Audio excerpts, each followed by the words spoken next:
Chers amis, ce Shabbat, on a deux parashiyot, Behar et Bechukotai, et avec cela, on finit le livre, le troisième livre de la Torah, le livre de Vaïkra. Le dernier verset de la première parasha, Behar, Et Shabtotai tishmoru umikdashi tirau ani Adonai. Gardez mes Shabbats et la crainte de mon sanctuaire, je suis l'Éternel.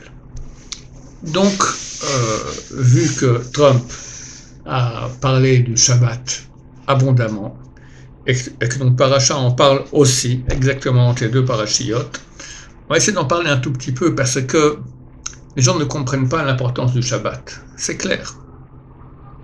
Si on dit à quelqu'un de manger du porc, il dira jamais. Mais transgresser Shabbat, pour lui, ça n'a pas d'importance. Se marier avec une Goya, à Dieu ne plaise. Mais transgresser le Shabbat, ça n'a pas d'importance. Or, c'est exactement le contraire. Je ne dis pas que les péchés de manger du porc ou de se marier avec une Goya, ce sont des petits péchés. Mais ils sont beaucoup plus petits que le grand péché du Shabbat. Et c'est dur pour nous de comprendre qu'est-ce qu'il y a de si grave à transgresser le Shabbat. Je ne vais pas travailler, mais j'allume la lumière, je ne sais pas, moi, je vais sur mon ordinateur, ça n'a pas l'air si grave que cela. Alors il faut comprendre qu'on ne comprend pas, effectivement. Le Rav Karlstein a donné l'exemple suivant. Il a dit qu'il y avait un fiancé. Et pour les fiançailles, il a acheté une belle montre en or pour la fiancée. Et il voit un magasin de montres, et on lui montre tout ça, il dit non, moi j'ai quelque chose encore plus beau. Il dit oui, il y a beaucoup plus beau, mais ça coûte beaucoup plus cher. Bon, ok, achetez. Je reviens la semaine prochaine et j'achète. Et pour finir, il a acheté donc la plus belle montre, la plus chère qu'il y avait dans tout le magasin. Ok, il amène ça à sa fiancée. Elle ouvre le paquet, elle voit la montre, elle fait une grimace, mais c'est dégoûtant, mais c'est pas quelque chose que je veux porter, mais tu me prends pour qui porter un truc pareil? Ah, lui, il est super touché, je comprends pas, j'ai acheté la montre la plus chère de tout le magasin, la plus belle, et comme ça tu réagis. C'est en fait ce qui s'est passé avec le Shabbat. Lorsque Dieu a donné la Torah au peuple juif au mont Sinaï, il a dit à Moshe Rabbeinu, va leur donner un cadeau que j'ai dans mes trésors. À propos d'aucune mitzvah, Dieu a dit une chose pareille.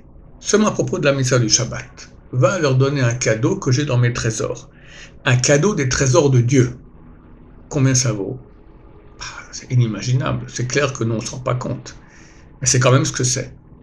Un point tel qu'un non-juif n'a pas le droit de faire le Shabbat. C'est quelque chose de beaucoup trop haut pour eux. Alors on leur dit rien, parce que de toute façon, ne connaissant pas les lois de Shabbat, ils vont les transgresser. Mais si jamais il veut, c'est un problème.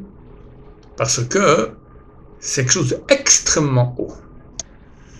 Et vu que c'était donné lors du don de la Torah au mont Sinaï, en parenthèse, c'est le 4e des 10 commandements. Ça vient après, je suis l'Éternel ton Dieu, tu n'auras pas d'autre Dieu que moi, tu ne feras pas de statue idolâtre, et après Shabbat. Ça passe avant l'interdiction d'assassinat, avant l'interdiction d'adultère, avant beaucoup de péchés. Donc c'est super important. Maintenant, si quelqu'un décide de ne pas faire le Shabbat, qu'est-ce qui se passe? Eh bien, contrairement à presque toutes les autres mitzvot, il perd à certains égards son statut de juif. Ça veut dire, Chas Shalom, il ne devient pas goy, mais à certains égards, il est comme un goy. Par exemple, on peut parler sur lui la Lashon Hara, chose qu'on n'a pas le droit de faire, c'est extrêmement grave, mais sur un juif qui n'est pas Shomer Shabbat, il a un statut de goy, on peut parler sur un goy la Lashon Hara. La Lashon Hara, c'est quelque chose de mauvais sur quelqu'un, mais qui est vrai. Si c'est faux, bien sûr, c'est interdit, même sur un goy, mais si c'est vrai, tous les jours, nous recevons plein de la Lashon Hara, et c'est permis pour du moment que tu dis la vérité, tu peux dire ce que tu veux. Dans le peuple juif, c'est pas comme ça. On n'a pas le droit de parler mal sur un juif, même si c'est vrai, à moins qu'il y ait une utilité, une nécessité, et qu'on ne peut pas faire autrement. Mais si la personne sur qui on veut parler, elle transgresse Shabbat en public, alors elle perd son statut de juif à cet égard-là, et on peut parler sur elle. C'est terrible. Mais si un juif maintenant, il devient Chas Shalom, à Dieu ne plaise, il est assassin, il est proxénète, il est chef de la mafia, tout ce que vous voulez, il garde son statut de juif à 100 000%. Juif rachat, juif qui n'est pas tzaddik, mais juif à 100%. Et là, le type, c'est un tzaddik. Il fait tout. Il donne de l'argent en tzedaka, il aide son prochain, il fait beaucoup de bien, mais il transgresse Shabbat. D'accord? Il prend la voiture Shabbat, on va dire, pour aller faire les mitzvot qu'il veut faire. Eh bien, on peut parler sur lui Lashon Hara, parce qu'il a perdu son statut de juif à certains égards. Donc le Shabbat, c'est une chose que nous comprenons pas à quel point c'est important. En fait, le Shabbat, c'est une partie de Dieu que Dieu nous donne. Il nous rajoute une âme supplémentaire Shabbat qui est extrêmement haute, extrêmement divine. Et grâce à elle, on peut se brancher avec Hachem. On arrive à un niveau de sainteté phénoménal. Et si au contraire, on fait des actions qui ne sont pas cohérentes avec cette grande Neshama, ça fait des dégâts terribles. Des dégâts terribles. Du temps, il y a 2000 ans, c'était une peine de mort. Et la plus grave de toutes, il y a quatre types de morts. La plus grave, c'était celle de celui qui transgresse le Shabbat. C'est terrible, c'est inimaginable. Nous, on ne se rend pas compte de ce que c'est. Sans parler que si quelqu'un n'est pas chômeur Shabbat, il touche du vin, le vin devient interdit à la consommation, etc., etc. Et maintenant, regardez, Trump a décidé de parler du Shabbat. C'est très bizarre. Où est le rapport entre lui et le Shabbat? Aucun rapport. Aucun rapport. Le peuple juif qui pratique le Shabbat, il fait moins de 1/2 du monde. Moins de 1/2. C'est rien de rien. Et Trump décide maintenant d'en parler et de demander aux Juifs de faire le Shabbat, et même aux Goïms de faire le Shabbat. Mais c'est phénoménal. Qu'est-ce qui se passe ici? C'est clair que Dieu gère le monde et que par le biais de Trump, Dieu nous dit « Hé, chers amis, le moment est arrivé d'amener Mashiach. Il va arriver très bientôt. Mais s'il n'y a pas de Shabbat, ça va être très difficile. Donc commencez à pratiquer le Shabbat. » Il met ça dans la bouche de qui? De l'homme le plus important du monde, dans le monde Goï, Trump.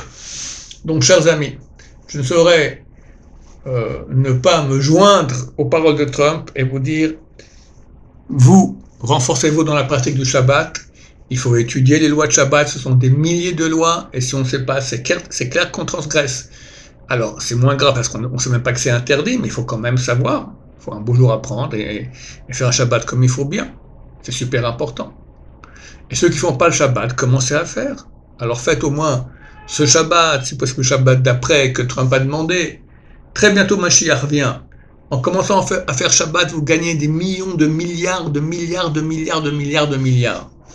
Et plus que ce que j'ai dit.